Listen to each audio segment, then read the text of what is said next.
Ecological succession is the way the earth takes itself back from the edge of disaster. Weeds and dandelions rise through concrete like apparitions, resurrecting the soil of yesterday, giving way to flowers, then bushes, then trees, enriching the soil with such expertise you'd think they were artists, the way they warble a long forgotten tune to a desert and turn back time. We can paint the world in its ancient shade of green, so old concrete with the color of a new Anthropocene, welcome every shade of life as we take our planet and mend it, interconnected, existing with the world and not against it, show compassion to the last 300 million years of this Emerald Empire, where there were no kings or queens, only life. This great regeneration will be a nation made from mustard seeds. It won't be pecked or scarfed, but saved by weeds. We will make it through the reckoning, the invisible that will rise into tall, weathered trees. We'll cast the shadows where the valleys lay, where seasons change and we're certain of a better day. A new nation burning bright as the sun in Hades. These lowly branches will give breath to the lungs of new babies, I suppose. We are the people a plague was sent to save. Isolation, saving Mother Earth from an early grave.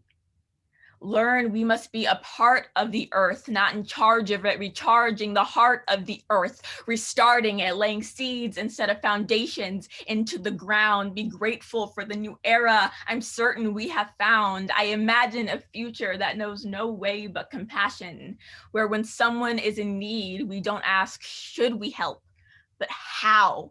Where love of any kind is held close and accepted, where this quest for love starts now, where the laws are for the kind of green that doesn't line your pockets, where laws that shade those in need of aid have come to fill our dockets, strike light back into the earth that gave life to us. This is the regeneration of a broken relationship. This is earning back the earth mother's trust. If you've ever seen the birth of a child, you'll know they tear air from the sky like it's the last bite on the globe, like it's the only one they'll ever get. When I was 9, I almost drowned in a wave pool. I learned the worst part of choking is not the way your lungs beg, but knowing air is so close and you can't find it. Water swamps your throat instead. You're beholden to the moments that lie ahead, and phantoms fill the moments that lie behind it. Our planet is at risk of this haunting breathlessness if we persist and don't listen to the Earth Mother's song. In the silence, you'll find the dandelions have been singing it all along. I've been in quarantine with the rhyme scheme rhapsody of the story of a better tomorrow. Fear not the ocean, but revere and respect it like a mother.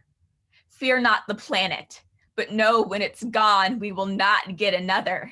I imagine that my cities will get back the kick drum beat of the first people that thrived there, that we will learn that this land that we call home is not meant to be owned, but to be life shared. This world after the storm gives us that exquisite breath of clean air so many children we know have never held inside their lungs. It's the world before the first disaster drill, the world we dreamed when we were young. I imagine a future that looks like towering trees that move like brushwork on every skyline, a world where children's bodies, neither stomach nor lungs, know what it feels like to beg for something so vital they can't find. I come armed into this future with a vision as my weapon. This open portal beckons. We must be brave enough to step in. This tomorrow is a place where kids are free of our hard lessons, where they learn not to make our mistakes and to love the world we've left them. Let 2020 be the year of revelation, We can make permaculture into a cultural phenomenon. So this fruitful earth stays Eden bound, even when we, the weeds, are gone. Let this unpolluted air scream out its hidden song. Let this planet live long enough for me to become the world's greatest grandma. Because that's something I've always wanted. A little farm in Iowa, but my dream is being haunted by what may become of all creation. Without our great regeneration, we can rise above our station, free from impending desolation, pour into the soil like libations, a cool drink for the future. Imagine that magnificent future. We have no option but to fight for tomorrow. The time we are living does not have to be borrowed. We are planting forest with seeds barely there. But come tomorrow and tomorrow, we will know rebirth like it's air.